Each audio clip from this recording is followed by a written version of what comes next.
में राज्यसभा की 2 सीटों पर 16 मार्च को चुनाव होंगे। इससे पहले बीजेपी और कांग्रेस दोनों दलों का मंथन जारी है। सत्ताधारी पार्टी ने पंचकुला में बैठक बुलाई और इस बैठक में मुख्यमंत्री नायब सिंह सैनी, केंद्रीय मंत्री मनोहर लाल समेत तमाम बीजेपी के विधायक और मंत्री इस मीटिंग में मौजूद रहे। इधर गुजरात के डेप्यूटी सीएम हर्ष सिंघवी भी इस मीटिंग में शामिल हुए। बैठक में राज्यसभा चुनाव पर मंथन किया गया। कांग्रेस ने भी विधायक दल की बैठक बुलाई। बैठक में नेता विपक्ष भूपेंद्र सिंह हुड्डा, प्रदेश अध्यक्ष राव नरेंद्र और प्रदेश प्रभारी समेत तमाम कांग्रेस के नेता मौजूद रहे। बैठक में राज्यसभा चुनाव को लेकर मंथन किया गया। बैठक के बाद नेता प्रतिपक्ष भूपेंद्र सिंह हुड्डा और राव नरेंद्र ने कहा कि हमारा उम्मीदवार एक तरफा जीता हुआ है। इस दौरान बीजेपी और इनेलो पर जमकर निशाना साधा गया। तो एक तरफ तो बीजेपी का मंथन देखने को मिला, तो दूसरी तरफ कांग्रेस भी लगातार मंथन कर रही है राज्यसभा चुनाव को लेकर।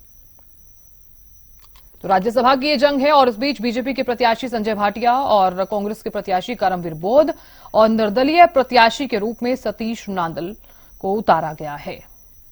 हालांकि 2 सीटों पर चुनाव होना है और समीकरण क्या कहता है इस पर नजर डाल लेते हैं। विधानसभा में कुल 90 सीटें हैं और ये सीट जीतने के लिए एक उम्मीदवार को 31 वोट चाहिए होंगे। वर्तमान का अगर जिक्र किया जाए तो कांग्रेस के पास 37 विधायक हैं और बीजेपी के पास 48 विधायक हैं। हालांकि बीजेपी को निर्दलियों का जो समर्थन है वो भी प्राप्त है।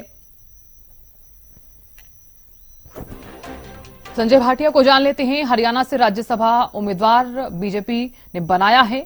कॉलेज के दिनों से एबीवीपी से जुड़े हुए हैं संजय भाटिया। 1998 में बीजेपी युवा मोर्चा के राज्य महासचिव बने। करनाल लोकसभा सीट से सांसद रह चुके हैं।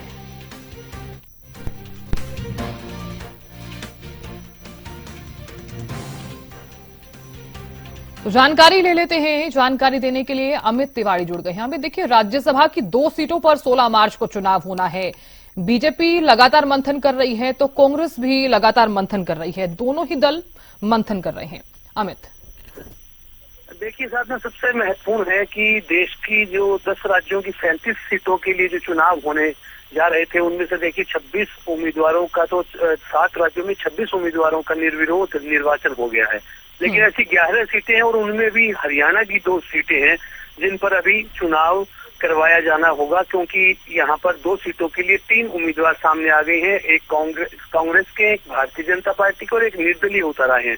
तो उस वजह से मुकाबला जो होने जा रहा है और 16 मार्च को वोटिंग के जरिए ही तय हो पाएगा कि 2 राज्यसभा सीटों पर कौन कौन उम्मीदवार चुनकर जा रहे हैं। भारतीय जनता पार्टी के, जैसे आपने बताया कि संजय भाटिया खड़े हैं, तो उन्होंने उनका एक पूरा संगठनात्मक तौर पर उनका पूरा एक लंबा चौड़ा अनुभव है और उसी अनुभव को देखते हुए और साथ साथ वे सांसद भी रहे करनाल लोकसभा क्षेत्र से। जब देश में जब चुनाव हुआ उसमें उनकी सबसे बड़ी यानी कि दूसरे नंबर की जीत उनकी लोकसभा चुनाव में रही थी। तो कई मायनों में उनका एक बड़ा कद सियासत के जरिए माना जा सकता है।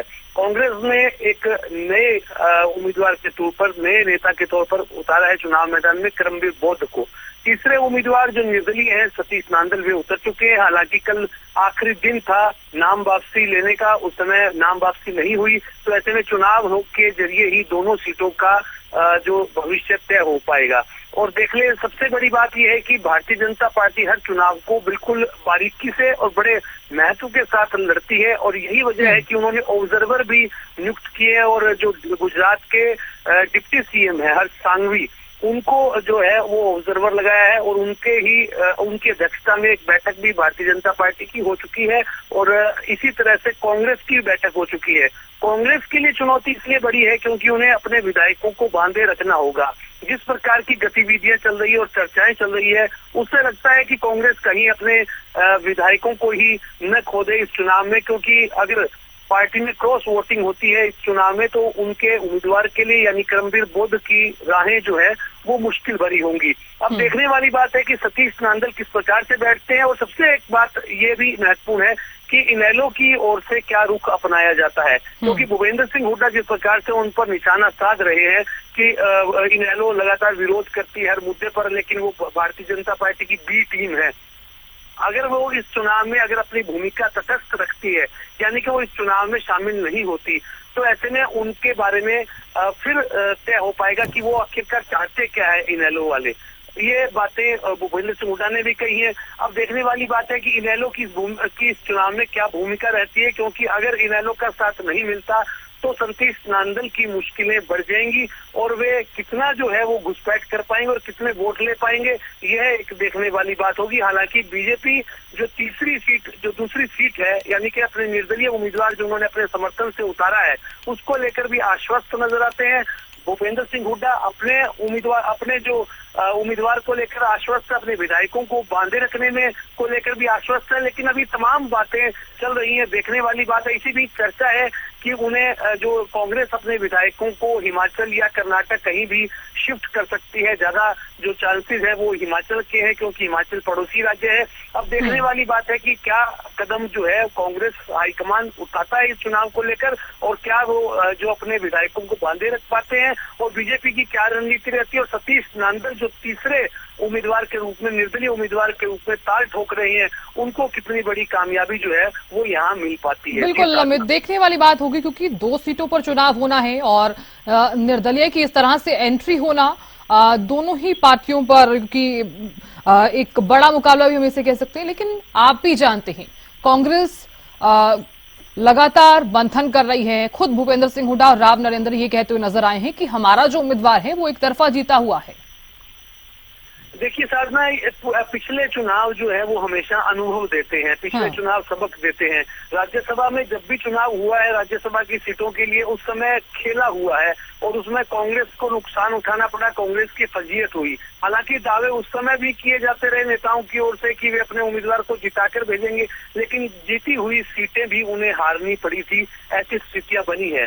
तो अभी यही एक सबसे बड़ी बात है कि तीसरे उम्मीदवार का उतरना जो है वो एक बड़े खेलने का संकेत देता है। और इसी बीच लगातार जो मुख्यमंत्री नायब सिंह सैनी भी कांग्रेस के विधायकों से जिस प्रकार से संपर्क साधते हैं, और कई जो विधायक हैं वो अपनी पार्टी लाइन से अलग हटकर मुख्यमंत्री का गुणगान करते हैं, तो ऐसे में कई चीजें जो है वो संदिग्ध हो जाती है, कई तस्वीर जो है वो कांग्रेस की धुंधली नजर आती है। हालांकि इस चुनाव में मैं एक बार फिर आपको यह बात कहना चाहता हूं कि इनेलो की भूमिका जो है वो काफी कुछ तय करेगी। जो उसके ऊपर बी टीम का टप्पा लगता है, क्या वो कायम रहेगा, क्या वो तटस्थ रहेगी, इस तरह के कई सवाल जो है हरियाणा की सियासत में घूम रहे हैं। हालांकि अभय सिंह जो है लगातार पहले भी इस प्रकार की स्थितियां जब बनी है, तब अभय सिंह ने वोट देने का, यानी कि भारतीय जनता पार्टी को, सरकार को वोट देने का काम किया। उस समय उन्होंने कई इसके बारे में अपने तर्क दिए। हालांकि उन्होंने जब भी कांग्रेस के विरोध में वोट देने की वे बात करते हैं, लेकिन साथ साथ सरकार का कई मुद्दों पर विरोध करते हैं, लेकिन उनके साथ हो जाते हैं। तो इस बार अब बड़ी चुनौती यह भी है, क्योंकि सतीश नांदल उन्हीं की पार्टी में पहले चुनाव लड़ चुके हैं और हार चुके हैं। अब क्या सतीश नांदल उनको इनेलो को छोड़कर ही भारतीय जनता पार्टी में गए थे, तो क्या इस भूमिका में, नई भूमिका में सतीश नांदल के साथ इनेलो खड़ी होगी, यह भी देखने वाली बात होगी। या भूपेंद्र सिंह हुड्डा के आरोप जो है वो लगातार बी टीम के लगते हैं इनेलो पर, क्या वो उन आरोपों को वो इस बार भी देखने वाली बात होगी कि आरोप कितने सच साबित होते हैं। तो ऐसी तमाम बातें हैं। कांग्रेस दावा जरूर कर रही है, लेकिन क्या वो अपने विधायकों को बांधे रखेगी, क्योंकि राज्यसभा चुनाव का जो गणित है वो फार्मूला, वो अलग तरह का फार्मूला है। उसमें 31 जो मत जो है वो दोनों ही सीटों के लिए आने चाहिए। तो ऐसे में क्रॉस वोटिंग होती है, तो नुकसान जो है वो कांग्रेस का होगा। इधर कांग्रेस कह रही है कि भारतीय जनता पार्टी अपने एक उम्मीदवार को जिता ले, वो भी काफी है। लेकिन इस तरह की तमाम बातें हैं। भारतीय जनता पार्टी के संजय भाटिया कंफर्टेबल पोजीशन में है, दूसरे उम्मीदवार कांग्रेस के हैं, उन पर सवाल उठ रहे हैं। एक तो वे नए जब अभी राजनीति में उनका एक तरह से कदम रखने का मामला हुआ है, और उसमें भी वे तमाम जो अपने विधायकों के, तमाम नेताओं के आशीर्वाद लेने की कोशिश में जुटे हुए हैं। ऐसे में वे अपने तमाम विधायकों का विश्वास जीत पाते हैं या कोई खेलने के चक्कर में उनका गणित गड़बड़ाता है, यह देखने वाली बात होगी। जी बिल्कुल अमित, बहुत शुक्रिया जानकारी देने के लिए और बने रहने के लिए।